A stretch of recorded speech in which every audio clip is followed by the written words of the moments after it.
ಎಲ್ಲರಿಗೂ ನಮಸ್ಕಾರ. ಇವತ್ತಿನ ಈ ವಿಡಿಯೋದಲ್ಲಿ ವಿದ್ಯಾರ್ಥಿಗಳಿಗೆ ಪರೀಕ್ಷೆಯಲ್ಲಿ ಒಳ್ಳೆಯ ಅಂಕ ಬರಬೇಕು ಅಂತ ಅಂದರೆ ಖಂಡಿತವಾಗಿಯೂ ನೀವು ಈ 3 ಹವ್ಯಾಸವನ್ನು ನಿಮ್ಮ ಜೀವನದಲ್ಲಿ ರೂಢಿಸಿಕೊಳ್ಳಬೇಕು. ಹಾಗಾದರೆ ಆ 3 ಹವ್ಯಾಸಗಳು ಯಾವುದು ಅಂತ ನೋಡೋಣ. ನೀವಿನ್ನೂ ನನ್ನ ಚಾನೆಲ್ನ ಸಬ್ಸ್ಕ್ರೈಬ್ ಮಾಡ್ಕೊಂಡಿಲ್ಲ ಅಂದರೆ ಈಗಲೇ ಸಬ್ಸ್ಕ್ರೈಬ್ ಮಾಡಿಕೊಂಡು ವಿಡಿಯೋನ ನೋಡಿ. ಹಾಗೆಯೇ ವಿಡಿಯೋನ ಎಲ್ಲೂ ಸ್ಕಿಪ್ ಮಾಡದೆ ಕೊನೆವರೆಗೂ ನೋಡಿ.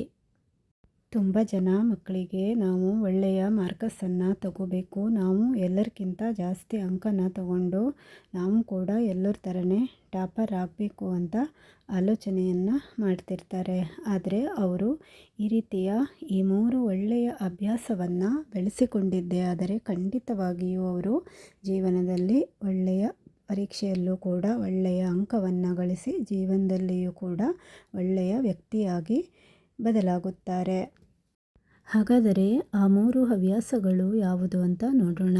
ಮೊದಲನೆಯದಾಗಿ ನಮ್ಮ ಮನಸ್ಸನ್ನು ಶಾಂತವಾಗಿ ಇರಿಸಿಕೊಳ್ಳುವುದು. ಹೌದು, ಇದೊಂದು ವಿದ್ಯಾರ್ಥಿಗಳಿಗೆ ಒಳ್ಳೆಯ ಅಭ್ಯಾಸ ಅಂತಲೇ ಹೇಳಬಹುದು. ಯಾಕೆ ಗೊತ್ತಾ, ನಾವು ಬೆಳಿಗ್ಗೆ ಎದ್ದೇಳಬೇಕಾದ್ರೆ ನಮ್ಮ ಮನಸ್ಥಿತಿ ಹೇಗೆ ಇಟ್ಟುಕೊಳ್ಳುತ್ತೇವೋ ಅದರ ಮೇಲೇ ಇಡೀ ದಿನ ನಮ್ಮ ಆ ಒಂದು ದಿವಸ ಇರುತ್ತದೆ. ಹಾಗಾಗಿ ಬೆಳಿಗ್ಗೆ ಎದ್ದೇಳಬೇಕಾದ್ರೆ ನಾವು ಒಳ್ಳೆಯ ಆಲೋಚನೆಯಿಂದನೇ ಎದ್ದೇಳಬೇಕು.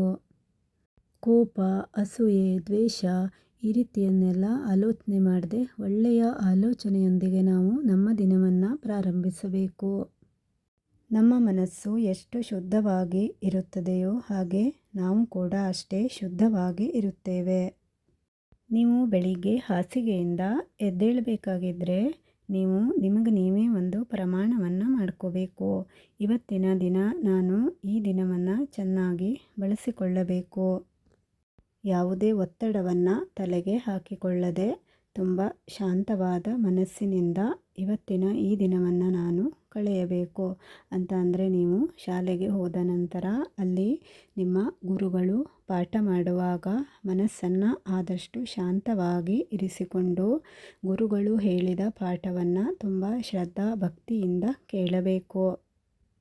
ನೀವು ಶಾಲೆಯಲ್ಲಿ ಗುರುಗಳು ಪಾಠ ಮಾಡುವಾಗ ಮನಸ್ಸನ್ನು ಆದಷ್ಟು ಪಾಠದ ಕಡೆಗೇ ಕೇಂದ್ರೀಕರಿಸಬೇಕು. ಮನಸ್ಸನ್ನು ನೀವು ಬೇರೆ ಕಡೆ ತೊಡಗಿಸಿಕೊಂಡಿದ್ದೇ ಆದರೆ ನಿಮಗೆ ಅಲ್ಲಿ ಪಾಠದಲ್ಲಿ ಆಸಕ್ತಿಯೂ ಇರುವುದಿಲ್ಲ ಮತ್ತು ಗುರುಗಳು ಯಾವ ರೀತಿ ಪಾಠ ಮಾಡಿದ್ದಾರೆ ಅಂತಲೂ ಕೂಡ ನಿಮಗೆ ಖಂಡಿತವಾಗಿಯೂ ನೆನಪು ಉಳಿಯುವುದಿಲ್ಲ. ಹಾಗಾಗಿ ಗುರುಗಳು ಏನನ್ನು ನಮಗೆ ಪಾಠವನ್ನು ಮಾಡ್ತಾ ಇದ್ದಾರೋ ಅದರ ಬಗ್ಗೆನೇ ನಾವು ನಮ್ಮ ಮನಸ್ಸನ್ನು ಕೇಂದ್ರೀಕರಿಸಿಕೊಳ್ಳಬೇಕು. ಮತ್ತು ನಮ್ಮ ಮನಸ್ಸು ಎಷ್ಟು ಶಾಂತವಾಗಿ ಇರುತ್ತದೆಯೋ ಹಾಗೆಯೇ ನಮ್ಮ ಆರೋಗ್ಯವೂ ಕೂಡ ಅಷ್ಟೇ ಚೆನ್ನಾಗಿ ಇರುತ್ತದೆ. ಹಾಗಾಗಿ ಸದಾ ಒಳ್ಳೆಯ ಆಲೋಚನೆ ಮತ್ತು ಮನಸ್ಸನ್ನು ಆದಷ್ಟು ಶಾಂತವಾಗಿ ಇರಿಸಿಕೊಂಡರೆ ಖಂಡಿತವಾಗಿಯೂ ನಿಮಗೆ ನಿಮ್ಮ ಜೀವನದಲ್ಲಿ ತುಂಬಾ ಅನುಕೂಲವಾಗುತ್ತದೆ. ಎರಡನೆಯ ಹವ್ಯಾಸ ಅಂದರೆ ಪಾಸಿಟಿವ್ ಮೈಂಡ್, ಅಂದರೆ ಧನಾತ್ಮಕ ಆಲೋಚನೆಗಳು. ಇದು ಕೂಡ ಒಳ್ಳೆಯ ಅಭ್ಯಾಸಗಳಲ್ಲಿ ಒಂದು ಅಂತಲೇ ಹೇಳ್ಬೋದು. ತುಂಬ ಜನ ಮಕ್ಕಳು ಯಾವ ಥರ ಯೋಚಿಸ್ತಾರೆ ಅಂತ ಅಂದರೆ ಈ ಒಂದು ವಿಷಯ ನನಗೆ ಅರ್ಥ ಆಗೋದಿಲ್ಲ, ಇದು ನನ್ನಿಂದ ಆಗಲ್ಲ, ನನಗೆ ಓದೋಕ್ಕೆ ಆಗೋದಿಲ್ಲ, ನನಗೆ ಒಳ್ಳೆಯ ಮಾರ್ಕ್ಸ್ ಬರೋದಿಲ್ಲ ಅಂತ ಈ ರೀತಿಯೇ ಥಿಂಕ್ ಮಾಡಿಬಿಡ್ತಾರೆ. ಆದರೆ ಖಂಡಿತವಾಗಿಯೂ ಈ ರೀತಿ ಆಲೋಚನೆ ಮಾಡುವುದು ತಪ್ಪು.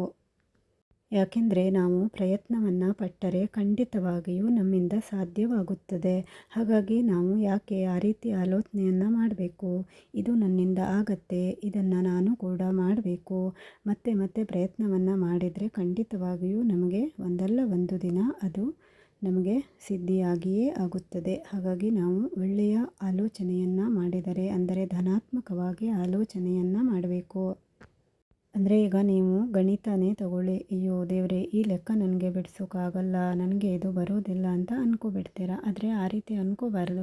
ಯಾಕೆ ಅದರಲ್ಲಿ ಏನು ಅಂಥದ್ದೊಂದು ತಪ್ಪು ಆಗುತ್ತೆ ನನ್ನಿಂದ ಅಂತ ಮೊದಲು ನೋಡ್ಕೋಬೇಕು. ಅಂದರೆ ಆ ಲೆಕ್ಕವನ್ನು ನೀವು ಆದಷ್ಟು ಅರ್ಥ ಮಾಡಿಕೊಳ್ಳಬೇಕು, ಎಲ್ಲಿ ನಿಮಗೆ ಅದು ತಪ್ತಾ ಇದೆ ಅಂತ ನೋಡ್ಕೋಬೇಕು. ಆ ರೀತಿ ನೀವು ಮಾಡಿಕೊಂಡ್ರೆ ನಿಮ್ಮಿಂದನೂ ಕೂಡ ಆ ಲೆಕ್ಕವನ್ನು ಪೂರ್ತಿಯಾಗಿ ಬಿಡಿಸಿ ಅದು ಕೂಡ ನಿಮಗೆ ಬರುತ್ತೆ. ಹಾಗಾಗಿ ನೀವು ಮತ್ತೆ ಮತ್ತೆ ಆ ಪ್ರಯತ್ನವನ್ನು ಮಾಡಿದರೆ ಖಂಡಿತವಾಗಿಯೂ ನಿಮಗೆ ಅದು ಕಾರ್ಯಸಿದ್ಧಿ ಆಗುತ್ತೆ. ಹಾಗಾಗಿ ನೀವು ಆಲೋಚನೆಯನ್ನು ಯಾವಾಗಲೂ ಒಳ್ಳೆಯ ರೀತಿಯಲ್ಲಿಯೇ ಮಾಡಬೇಕು. ಇದು ನನ್ನಿಂದ ಆಗಲ್ಲ, ಈ ರೀತಿ ನೆಗೆಟಿವ್ ಮೈಂಡನ್ನು ಇಟ್ಕೊಳ್ಳೇಬಾರದು. ನಮ್ಮ ಮನಸ್ಸು ಹೇಗಿರುತ್ತದೆಯೋ ಹಾಗೆ ನಮ್ಮ ಜೀವನವೂ ಕೂಡ ಇರುತ್ತದೆ. ಇದಂತೂ ಖಂಡಿತವಾಗಿಯೂ ಸತ್ಯ. ಯಾಕೆಂದರೆ ನೀವು ಒಂದು ಸಾರಿ ಯೋಚನೆ ಮಾಡಿ ನೋಡಿ, ಒಂದು ಸಾರಿ ಇದನ್ನು ಮಾಡಿ ನಿಮ್ಮ ಜೀವನದಲ್ಲಿ ಅಳವಡಿಸಿಕೊಂಡು ನೋಡಿ. ಯಾವಾಗಲೂ ನೀವು ಪಾಸಿಟಿವ್ ಆಗಿ ಯೋಚನೆಯನ್ನು ಮಾಡಿ ನೋಡಿ. ಆವಾಗಲೇ ನಿಮಗೆ ಗೊತ್ತಾಗತ್ತೆ ಇದು ಎಷ್ಟು ವರ್ಕ್ ಆಗುತ್ತೆ ಅಂತ ನಿಮ್ಮ ಲೈಫಲ್ಲಿ. ಹಾಗಾಗಿ ಯಾವಾಗಲೂ ಪಾಸಿಟಿವ್ ಆಗಿ ಯೋಚನೆಯನ್ನು ಮಾಡಬೇಕು. ನೆಗೆಟಿವ್ ಆಗಿ ನಾವು ಯಾವತ್ತೂ ಯೋಚನೆಯನ್ನು ಮಾಡಬಾರ್ದು.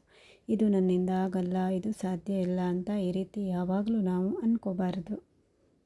ಮೂರನೆಯ ಹವ್ಯಾಸ ಅಂತ ಅಂದರೆ ಮೊದಲು ನಾವು ನಮ್ಮನ್ನು ಇಷ್ಟಪಡೋದು. ಹೌದು, ಇದು ಕೂಡ ತುಂಬಾ ಮುಖ್ಯ. ಯಾರು ನಮ್ಮ ಬಗ್ಗೆ ಏನೇ ಹೇಳಲಿ, ಏನೇ ಮಾತಾಡಲಿ, ಆದರೆ ನಾವು ನಮ್ಮತನವನ್ನು ಎಲ್ಲೂ ಬಿಟ್ಕೋಬಾರ್ದು. ನಮ್ಮ ಬಗ್ಗೆ ನಾವು ಹೆಮ್ಮೆ ಪಟ್ಕೋಬೇಕು. ನಮ್ಮನ್ನು ನಾವು ಆದಷ್ಟು ಪ್ರೀತಿಸಬೇಕು. ನೀ ನೋಡೋಕ್ಕೆ ಹಾಗಿದೆಯಾ, ಹೀಗಿದೆಯಾ, ನಿನಗೆ ಜಾಸ್ತಿ ಏನು ಓದಿದ್ರು ನಿನಗೆ ತಲೆಗತ್ತಲ್ಲ, ಈ ರೀತಿ ತುಂಬ ಜನ ನಮಗೆ ನೆಗೆಟಿವ್ ಆಗಿ ಮಾತಾಡಿಬಿಡ್ತಾರೆ. ಆದರೆ ನಾವು ಅದು ಯಾವುದನ್ನು ಕೂಡ ತಲೆಗೆ ಹಾಕ್ಕೊಳ್ದೆ ನಮ್ಮ ಪ್ರಯತ್ನವನ್ನು ನಾವು ಮಾಡಬೇಕು. ಆವಾಗಲೇ ನಮ್ಮ ಬಗ್ಗೆ ನಮಗೆ ಹೆಮ್ಮೆ ಬರೋದು ಮತ್ತು ನಮ್ಮನ್ನು ನಾವು ಇಷ್ಟಪಟ್ಕೊಳ್ಳೋಕ್ಕೆ ಸಾಧ್ಯ ಆಗುತ್ತೆ. ಯಾವಾಗಲೂ ನೀವು ನಿಮ್ಮ ಮುಖದಲ್ಲಿ ಒಂದು ಮುಗುಳ್ನಗೆಯನ್ನು ಇಟ್ಕೊಳ್ಳಿ. ಆ ಒಂದು ನಗುನೇ ನಿಮ್ಮನ್ನು ತುಂಬ ಎತ್ತರಕ್ಕೆ ಅದು ಕೊಂಡೊಯ್ಯುತ್ತದೆ. ನಾವು ನಮ್ಮ ಜೀವನದಲ್ಲಿ ನಮ್ಮನ್ನು ನಾವು ಬೇರೆಯವರೊಂದಿಗೆ ಹೋಲಿಸಿಕೊಳ್ಳದೆ ನಮ್ಮನ್ನೇ ನಾವು ಇಷ್ಟಪಟ್ಟುಕೊಳ್ಳಬೇಕು. ಹಾಗಾಗಿ ನಾವು ನಮ್ಮ ಬಗ್ಗೆನೇ ಆದಷ್ಟು ಯೋಚನೆಯನ್ನು ಮಾಡಬೇಕು. ಆವಾಗಲೇ ನಮಗೆ ನಮ್ಮ ತಪ್ಪಿನ ಅರಿವಾಗೋದು. ನಾವು ಯಾಕೆ ಅವ್ರ ಥರ ನಾವು ಆಗಬಾರ್ದು, ಆವಾಗಲೇ ನಮಗೆ ಬೆಳೆಯುವ ಒಂದು ಛಲ ಬರೋದು. ಹಾಗೆಯೇ ವಿದ್ಯಾರ್ಥಿಗಳಿಗೂ ಕೂಡ ಅಷ್ಟೇ. ತುಂಬ ಜನ ಅವರು ಜಾಸ್ತಿ ಮಾರ್ಕಸ್ ತೊಗೊಂಡ್ರು, ಇವರು ಜಾಸ್ತಿ ತೊಗೊಂಡ್ರು ಅಂತ ನಾವು ಅಂದ್ಕೊಬಿಡ್ತೇವೆ. ಆದರೆ ನಾವು ಕೂಡ ಖಂಡಿತ ಪ್ರಯತ್ನ ಪಟ್ಟರೆ ನಮ್ಮಿಂದನೂ ಕೂಡ ಒಳ್ಳೆಯ ಅಂಕವನ್ನು ಗಳಿಸೋಕ್ಕೆ ಸಾಧ್ಯವಾಗುತ್ತದೆ. ಹಾಗಾಗಿ ನಾವು ನಮ್ಮನ್ನು ಮೊದಲು ನಾವು ಇಷ್ಟಪಟ್ಟುಕೊಳ್ಬೇಕು. ಈ ವಿಡಿಯೋ ನಿಮಗೆ ಇಷ್ಟ ಆದರೆ ದಯವಿಟ್ಟು ಒಂದು ಲೈಕ್ ಮಾಡಿ, ಹಾಗೆ ನನ್ನ ಚಾನೆಲ್ನ ಸಬ್ಸ್ಕ್ರೈಬ್ ಮಾಡ್ಕೊಳ್ಳಿ. ವಿಡಿಯೋವನ್ನು ನೋಡಿದ್ದಕ್ಕೆ ಧನ್ಯವಾದಗಳು.